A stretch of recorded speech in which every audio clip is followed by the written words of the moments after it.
All right, welcome guys back to my channel. Today we're going to talk about social engineering being a Genjutsu. All right, so for the shout out to the Naruto fans out there, and for those who don't know what a Genjutsu is, let's explain it real quick. A Genjutsu is basically a state or an art of illusion. All right, and that's what social engineering is. If you guys don't understand it, let's talk about it. At its core, this is from Cisco, guys. At its core, social engineering is not a cyber attack. Instead, social engineering is all about the psychology of persuasion. It targets the mind like your old school grifter or con man. Again, social engineering is psychological. Alright? It plays on what? The trickery of human emotion, your perception. What's the aim of social engineering? Let's read on.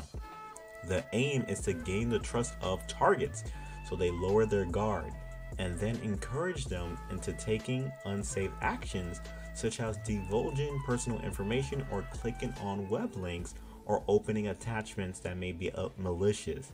Woo, guys, social engineering is all around you. Whether you're in cybersecurity or not, you're gonna either witness or be affected by a social engineering attack. I'll give you one example. Let's say I got a friend named Bob and my name is Billy. I go up to Bob, hey, Bob, can you I forgot my password to log into the break room.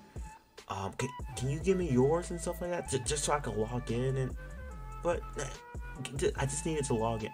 Yeah, sure, you're my friend. Social engineering, trickery. You shouldn't be sharing passwords. If you got that's just a dumb example, but I just want to give you guys an example of that. Trickery, playing off human emotions. And this is something, even when I was a cashier, I noticed you'll have, unfortunately, the elderly people, they'll be on the phone with, some people, hey, you want to pay your light bill? Purchase a $500 Amazon gift card. And they'll be trying to purchase it. I'll try to stop the transaction. Ma'am, this doesn't sound right. Even before cybersecurity, ma'am, this doesn't sound right. Don't do it. The guy's on the phone. No, don't listen to him. You need to pay your light bill. Guys, it's such a sad examples of social engineering and why we need to watch out. All right. In a typical social engineering attack, a cyber criminal will communicate with the intended victim by saying they are from a trusted organization. Oh, you know what I want to show you guys? I want to show you. I want to show you guys. Let me show you guys this real quick. This is gonna be. Let's see. Let me go to my website. Let me go to my website. I want to show you guys this real quick. Now that I'm thinking of it, let me do a little. See if I can find it this way. I don't have this link actually on my site. Let's see. Projects. Okay, I think I have it here. Link. Let's open this bad boy up.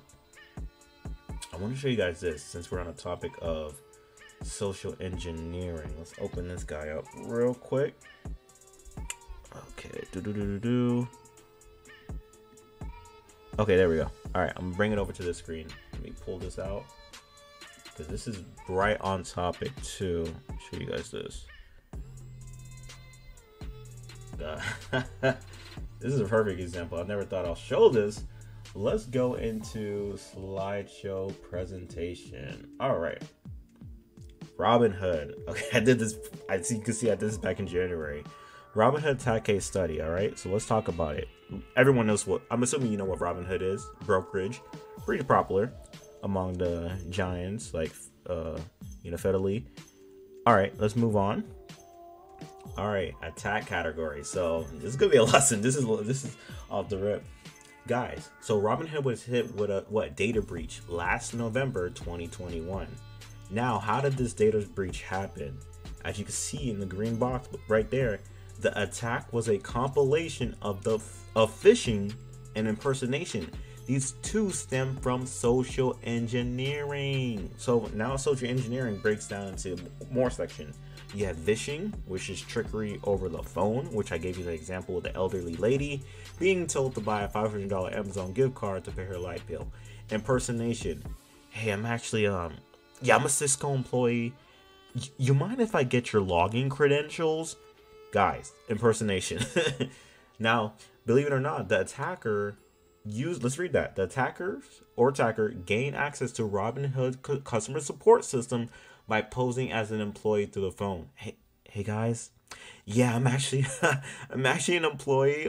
Yeah, dude, I forgot my creds. You mind if you give that? Yeah, just give it over to me, send it through my Slack or just email me. Thank you so much. I appreciate it. Click. Got in. Look at the damages, man.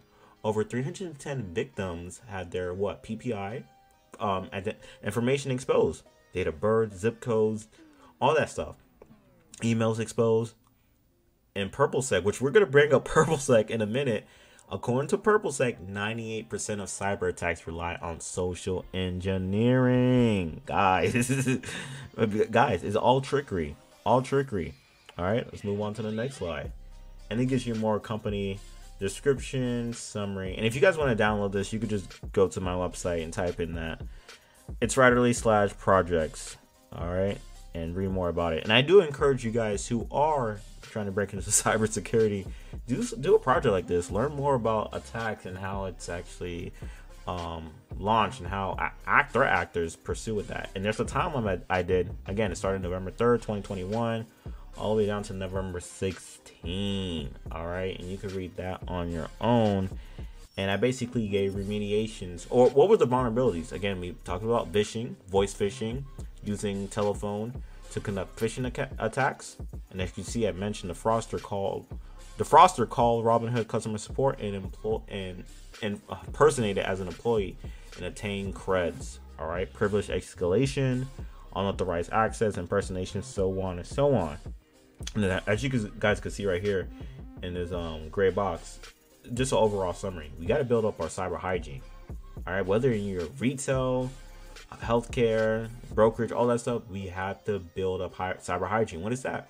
Refers to taking steps to improve cybersecurity and prevent common threats. All right, wash up. All right, so I'm being dirty out here. Wash up, be up to par, get your game up. All right, and so on and so on. Again, this is a really fun project I did just out of my own will, and you can see the cost. And I believe I got this from PurpleSec as well.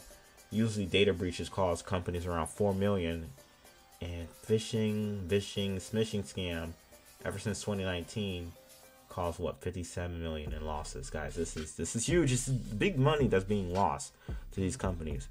All right, so that is that, and I do have my sources cited right here. All right, so feel free to download this on my site. Had a really fun time making that. So let's end that slideshow and go back to Cisco. Yeah, just wanted to bring that up since we were talking about it. That's how the Robinhood attack case or Robinhood breach happened. All right, back to Cisco. Now we see why social engineering is so dangerous. All right, Robinhood is facing lawsuits, all that stuff. Information's been a lot of people. I'm not gonna lie. I actually switched brokerage. I switched to Fidelity.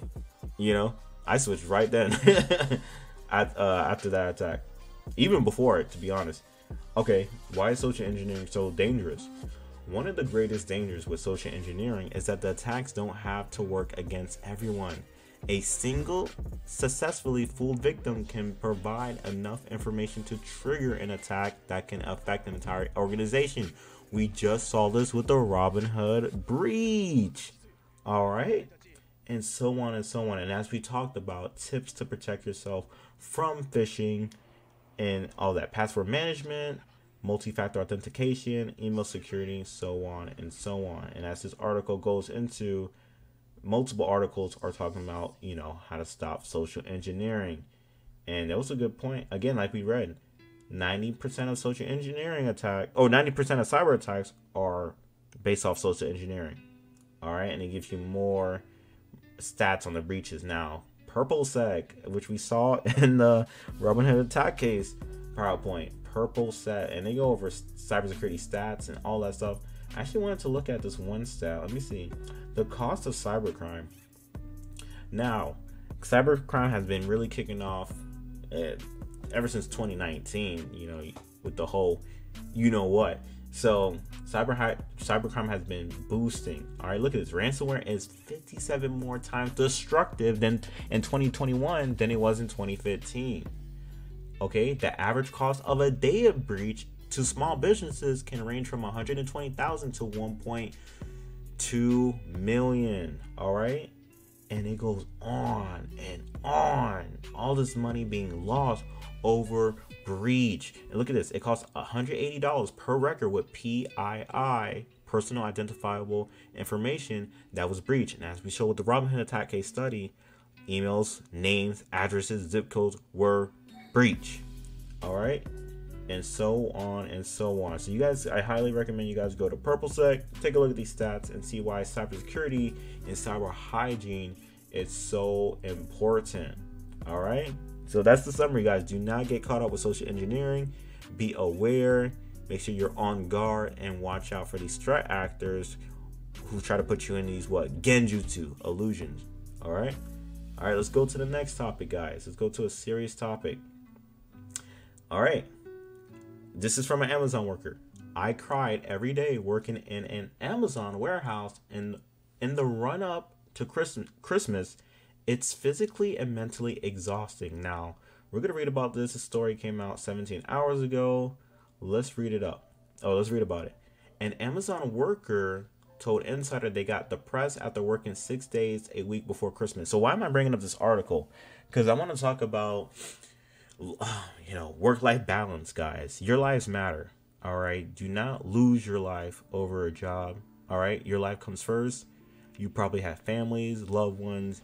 Do not wear yourself down over a job. All right. Make sure you're first in your life, so on and so on. All right. So we're going to read about this Amazon worker story, and see if we can learn from this. The worker said after doing it for 10 weeks, they lost hope in having a normal life. So they worked, 6 days a week for 10 weeks straight, and 10 hours straight, and night shift. Guys, this is freaking ridiculous. This is ridiculous. Again, do not lose your life over a job or a job. All right, guys. There's other ways, there's other fashions to make money and currency. I know we live in a capitalistic society. We need currency to live. We need currency to provide food, water, clothing, shelter, all that stuff. There's avenues to make money. Now, not everyone can be business owners, cool. Not everyone can be streamers. Not everyone can make a course or write a book and stuff like that. But there's many career fields out here that could provide ease on what do I mean by that? Remote work. I'm actually a remote worker, and I'm a heavy advocate for it. I don't have to worry about commute. I don't have to worry about lifting up boxes or crates stuff. I'm sitting in my chair, my comfortable chair right now, and just type off my fingertips. That's it. And use my brain. That's it. I just use the upper. All I use is everything above my neck. That's all I need to work. My neck, my brain, and my fingertips. Unlike certain people who are on site and, going through all this stuff. And I personally know people who are on site struggling, and they're trying to break in to remote positions to have better work-life balance, better structure on their body. This is real stuff, and this is verifiable information, from this story and my personal anecdotal experience. All right, this is as told to essay is based on a conversation with an Amazon warehouse worker in the UK who spoke anonymously to protect their privacy. Their identity and employment have been verified by the Insider. This is not some random goofy article. This is real stuff. All right, guys. The following has been edited for length and clarity. Yeah, this is a really long post. We're not going to read through all the stuff. It's funny.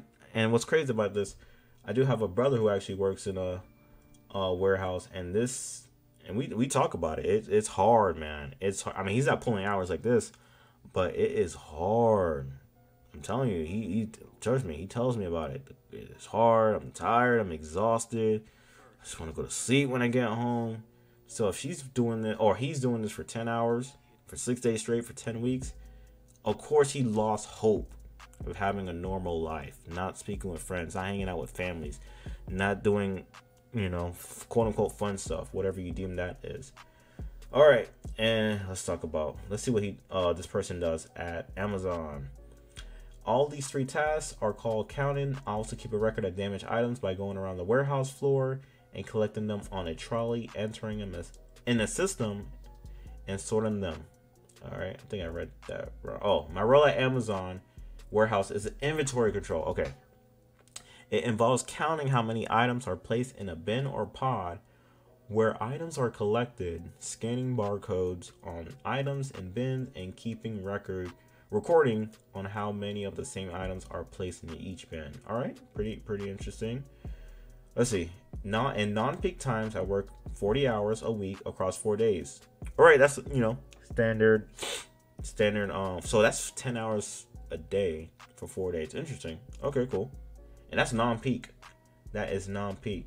Now look with this. I was told in a briefing that it is compulsory. I'm forced to work 5 shifts a week in peak season rather than the regular 4 shifts. And workers can also volunteer to do a 6 shift. Damn. Excuse me. All right. Let's see. I volunteered to increase my overtime from 5 to 6 because I wanted to earn more. My husband wasn't working at the time, so I did that for 10 weeks. After that, I got sick and I couldn't do it anymore. Damn. Oh, God. All right, shout out to her. She's pushing. She's kicking it for her family. That's some real stuff right there. I got to commend that. But we see the problems. He's getting, I don't know if that was related. But look at this. This is related for sure. I had sore muscles, ache, and pains. A 10-hour shift is like being in the gym for 10 hours. Can you guys be in the gym for 10 hours? No, you put your little workout in, bench press, do what you got to do, and then you're sore the next day. But this lady continually did it for 6 days, 10 weeks straight. Look at this. I was exhausted. I had no life outside of work and was constantly physically and mentally exhausted. I felt depressed. I didn't want to see anyone, including my husband and son. Guys, this is serious, man. It goes back to what I said. Do not put a job over your life, a job over your life or family. Stop. I know we have to work to provide for our family, but do not neglect your family and husband. Damn. I can't. I'm a single dude. I can't imagine what she's going through.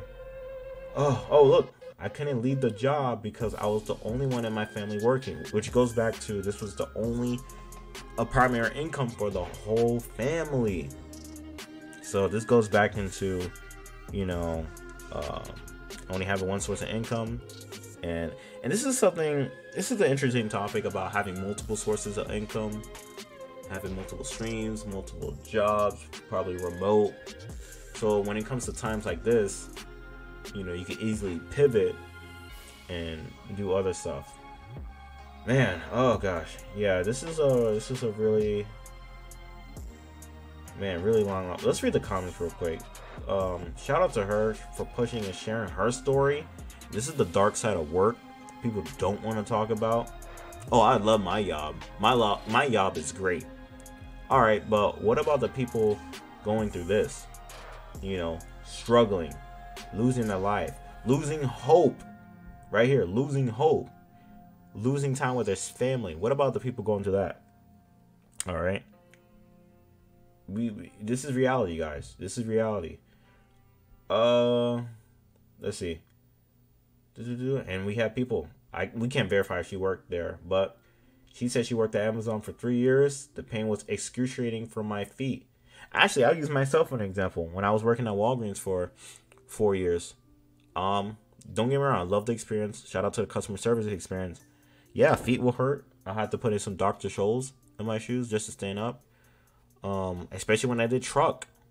Man, when we get in those truckloads, do that truck for 2 hours, it was exhausting. Scanning, moving packages, stacking it up. Exhausting. So I couldn't imagine if she went through all that. Look, she took pain medication, so on and so on. Now, Tommy Lee. You know what? I quit and it was big. Yeah, Tommy Lee does have a point. But, again, this is the only source of income for the family. Only source of income. So what other choice does she have? Which goes into getting a career that is not only flexible, but could provide enough currency to, for the family. Possibly something remote, project management. I'm just throwing stuff out there. This is a little serious topic for today, But I really wanted to talk about this, and yeah, look what, yeah, change it. Yeah, I mean, what do you guys think about this? I mean, people are keeping it real. She's not really obligated to work there. Again, we understand that. And that's why I advise people to have plans, set goals for yourself, so you're not stuck in situations like this, as this guy did. Change it up, set goals at work, and set plans when you get off. Yeah, yeah. I'm not gonna really go through this anymore. You know, it's already it's already in like a bad mood and stuff like that. But just wanted to bring this up with you guys. And gosh, you got another one. All right, we're going down the dark path. But no, that's gonna be the video today. Just wanted to close it off with that, guys. Again, don't lose your life for a job. Make sure you're not killing yourself to provide income for your family. And if you are, have plans and goals set to better get that income. Like I'll use myself an example. I started when I left Walgreens. I had plans to, okay, I want to do something remote. I don't want to be doing hard labor physically, and I want a morning shift. I'm sick of night shift. So what I did, I got my resume right, started hitting the market on LinkedIn. I got my first remote job at a hospital. Now, that changed my life. Not having to commute, not having to commute, not having to pick up stuff, do all this stuff. That changed my life. I'm like, okay, there's more to this life. All right, let's increase the income. And that's what, IT pushed me into that region. But yeah, I'm long-winding. This is already long as it get. But yeah, let me know your thoughts on this, guys, and how you feel about this. This is some real stuff. All right, guys, take care and have a great night. Peace.